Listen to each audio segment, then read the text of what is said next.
And for Europe, this is a problem. Wherever I go, I found myself confronted with the accusation of double standards.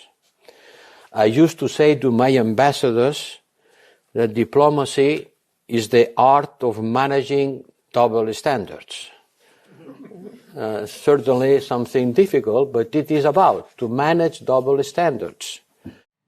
The European Union's foreign policy chief has admitted that Europe's policies are deeply hypocritical and are based on double standards. This was said by Josep Borrell, who is the EU's High Representative for Foreign Affairs and Security Policy. He was speaking at Oxford University, and he acknowledged that Europe is hypocritical and sometimes violates international law, and yet criticizes other countries for violating international law. He acknowledged that this is a double standard, and he said that the art of diplomacy is the art of managing double standards. So he was admitting that Europe's foreign policy is based fundamentally on hypocrisy, and he in particular acknowledged the fact that numerous countries in Europe supported the illegal US-led invasion of Iraq, and he also acknowledged that Europe was supporting Israel in committing war crimes and crimes against humanity in Gaza, and yet Europe expected the world to support Ukraine, portraying Russia as an evil boogeyman. So here's this very revealing clip in which the top EU foreign policy official acknowledges their deep hypocrisy. And then there is international humanitarian law to try to regulate how wars are fought and safeguard the protection of civilians. And this principle should be the best safeguards against the normalization of the use of force that we see all over the world. And I know, however, that to be able to rally the world around those principles, we need to show that we, Europeans, we respect them always and everywhere. Is that what we are doing? Well, not to the extent we should. And for Europe, this is a problem. Wherever I go, I found myself confronted with the accusation of double standards. I used to say to my ambassadors that diplomacy is the art of managing double standards. Certainly something difficult, but it is about to manage double standards. But the fact is, people around the world have not forgotten the war in Iraq. Even if some European Union member states did not participate, others participated with a lot of enthusiasm, and others withdraw quickly of this war. This is the case of the country I know best. And what is now happening in Gaza has portrayed Europe in a way that many people simply don't understand. They saw our quick engagement and decisiveness in supporting Ukraine and wonder about the way we approach to what is happening in Palestine. There you can hear that Borrell mentioned three different issues that the EU has been very hypocritical on: the Iraq war, Israel's brutal war crimes in Gaza, and the war in Ukraine. He then continued acknowledging that Western governments give the impression that Ukrainian lives are more valuable than Palestinian lives. But the perception is that the value of civilian lives in Ukraine is not the same that in Gaza, where more than 34,000 civilians are dead, most others displaced, children are starving, and the humanitarian support obstructed. And the perception is that we care less. And he admitted that Europe is deeply hypocritical in the UN Security Council, criticizing Russia for violating resolutions, but saying nothing as Israel constantly violates resolutions. United Nations Security Council resolutions are violated, as it is the case by Israel with respect to settlements, or when it's being violated by Russia. Yes, the principles that we put in place after the World War are a pillar of peace, but these require that we are coherent in our language. If we call something a war crime in one place, we need to call it by the same name when it happens anywhere else. And we all agree that Hamas has sparked this new cycle of violence with their atrocious attacks that we have to condemn once and again. But what has happened in Gaza after 6 months is another horror. And one horror cannot justify another. This is more and more what our societies are feeling as the passionate debates and the many demonstrations around the world, and in particular in the US, are showing. The EU foreign policy chief likewise acknowledged that the West is very hypocritical on climate change. He admitted that Europe and also North America have been responsible for the majority of carbon emissions throughout history. And meanwhile, countries in the global south, like in Latin America and sub-Saharan Africa, are only responsible for a tiny percentage of carbon emissions historically. And yet the Western powers are trying to put the burden on the global south for the green transition away from fossil fuels, despite the fact that they're not responsible, and despite the fact that the global south is already disproportionately suffering from the consequences of climate change that was caused by the wealthy colonizing capitalist countries in the global north. Here is this very revealing clip as well. And then we have to have a look at why the world is feeling some resentment about us. Yes, there is the feeling of resentment because people believe that there are different responsibilities. Let me cite only two of them. First, climate change.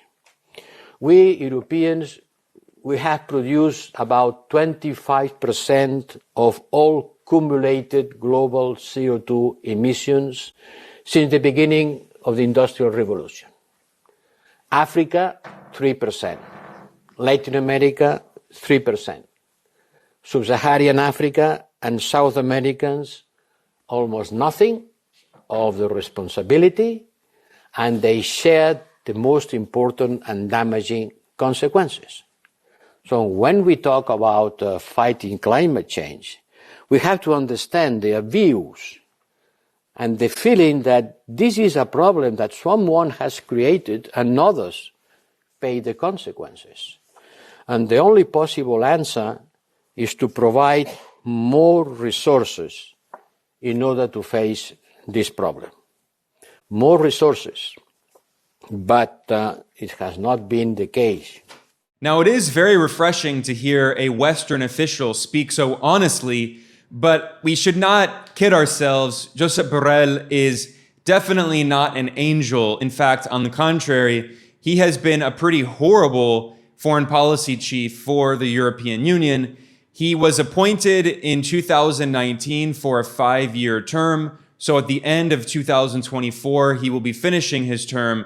And in these years, he oversaw the proxy war in Ukraine. And in the same speech, he called for sending more and more weapons to Ukraine. And in fact, in another very revealing comment, he acknowledged that if it were not for Western support, the war in Ukraine would end just in a few months because Ukraine cannot fight without Western military support and weapons.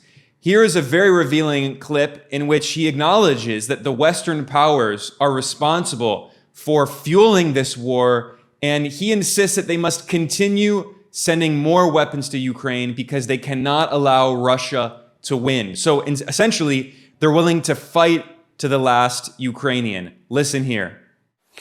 The Ukrainian existence depends on us. I know how to finish the war in Ukraine.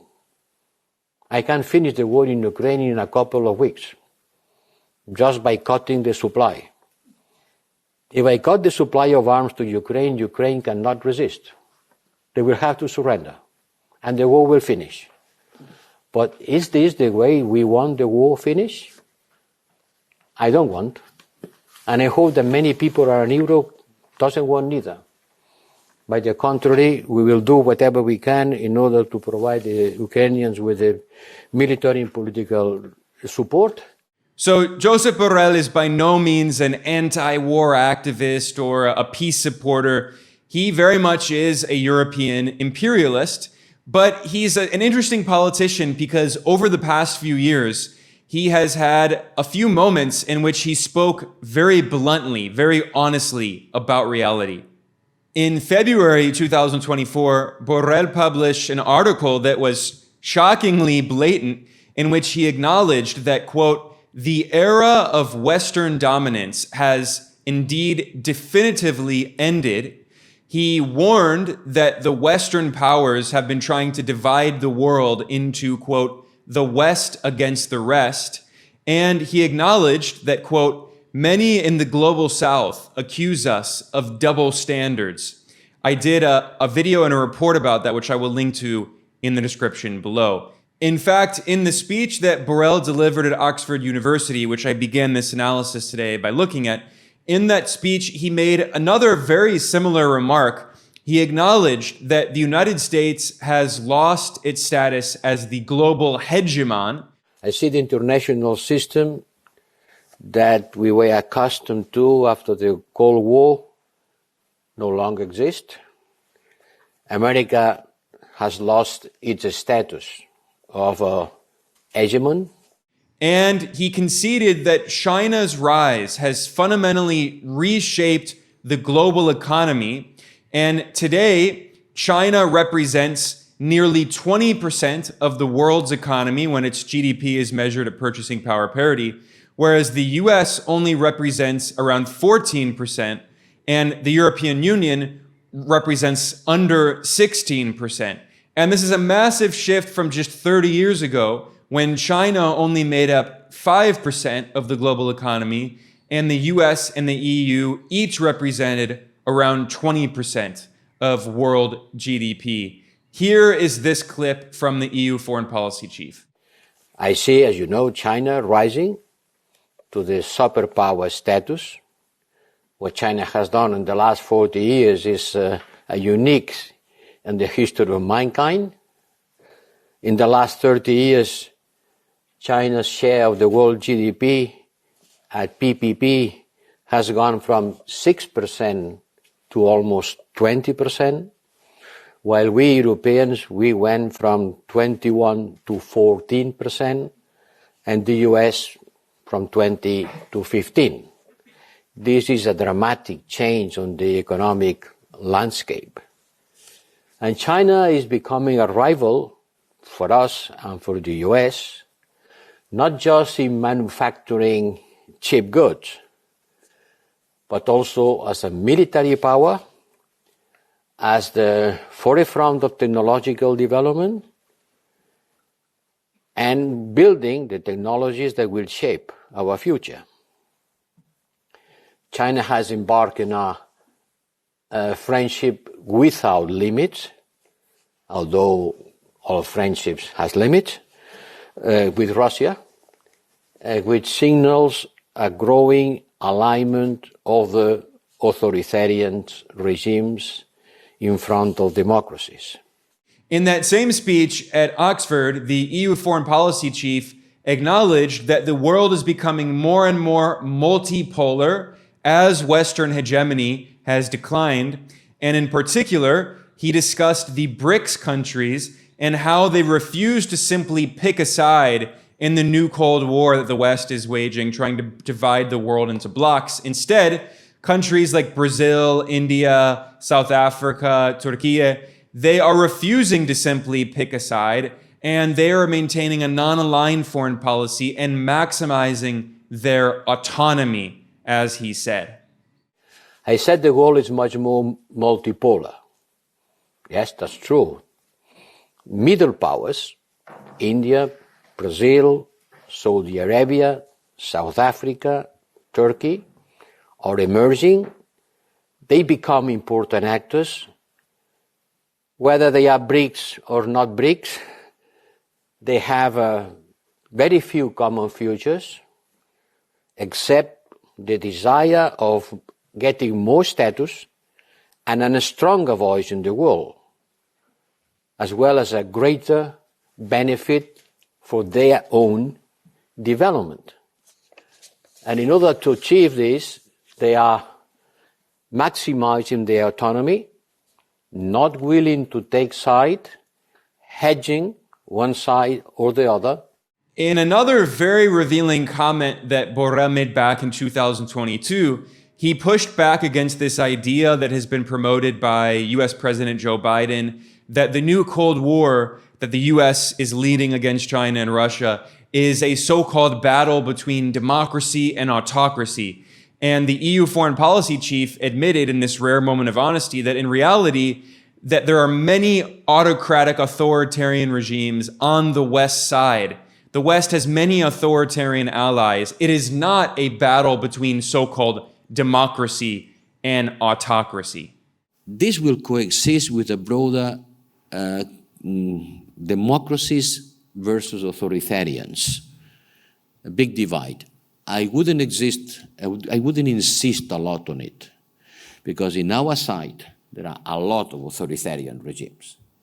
We cannot say we are the democracies, and the ones who follow us are also democracy. That's not true.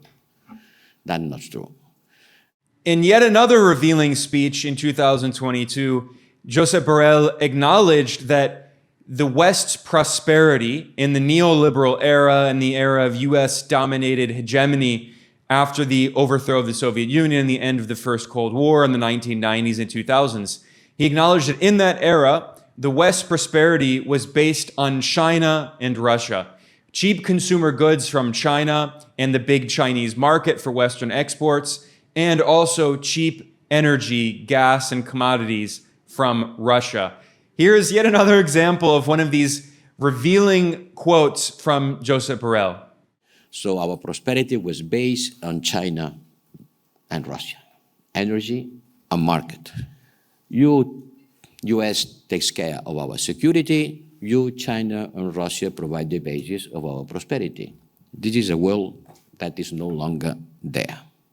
I think that the Europeans were facing a situation in which we suffer the consequences of a process that has been lasting for years, in which we have decoupled the sources of our prosperity from the sources of our security.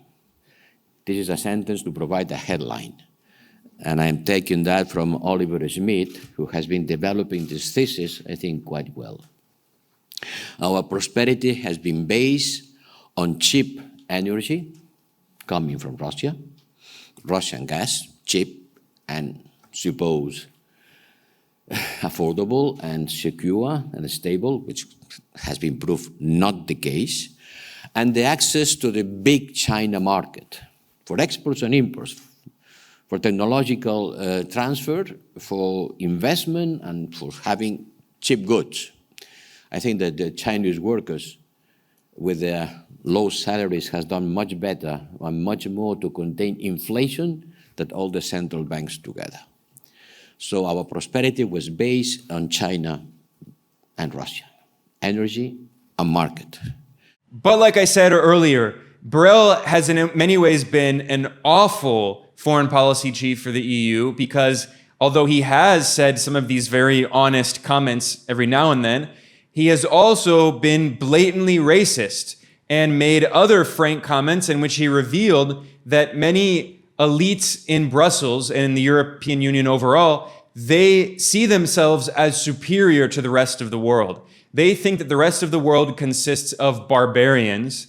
And in a very racist rant in 2022, Josep Borrell claimed that Europe is an enlightened garden and the rest of the world is a jungle and that Europe had to protect itself from the barbarians in the rest of the world in the jungle. Now, this is, of course, incredibly hypocritical because as I began this analysis today showing, he admits that Europe is deeply hypocritical. It constantly violates international law. It allows its allies like Israel to violate international law when it's convenient and to commit war crimes. So in reality, Europe is just as much a jungle, if not more of a jungle, and the US is constantly waging wars around the world, overthrowing foreign governments with the support of European countries. So if anything, they're the barbarians in the jungle. But like I said, Josep Borrell, he's not an anti-imperialist by any stretch of the imagination. He is an imperialist. He is a warmonger, but he is one of these politicians, like Donald Trump, who every now and then admits something. He says the quiet part loud when most politicians know, they're smart enough to know they shouldn't say these kinds of things.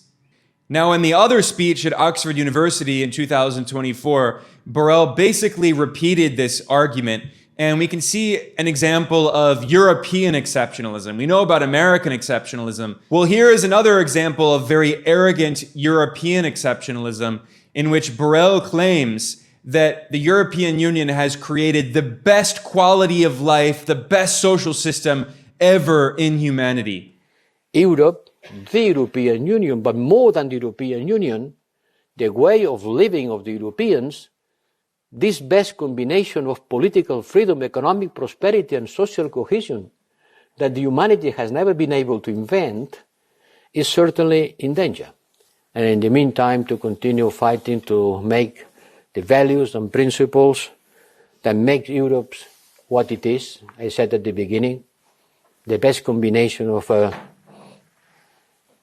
political freedom, economic prosperity, and social cohesion that humanity has never been able to invent.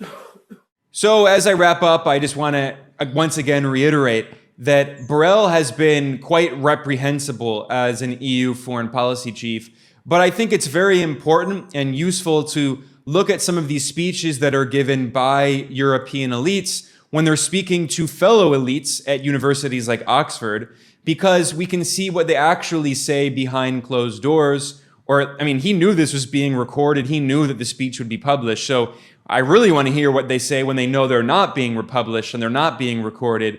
But again, we can, I think, learn a lot from listening to these comments that are made by European elites to see how they actually see the world.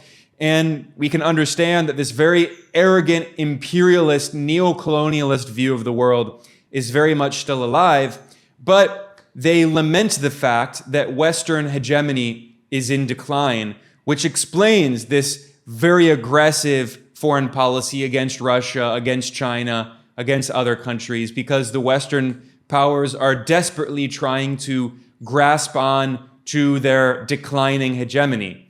But as we discuss here at Geopolitical Economy Report, the world is becoming increasingly multipolar, which means more democratic in a true international democracy that's not simply controlled by the Western colonial powers who want to impose their will on the rest of the world in international dictatorship. On that note, I'm going to conclude. I am Ben Norton, the editor-in-chief of Geopolitical Economy Report. I want to thank everyone for joining me today. Please like, please share this, please subscribe, and I will see you all next time.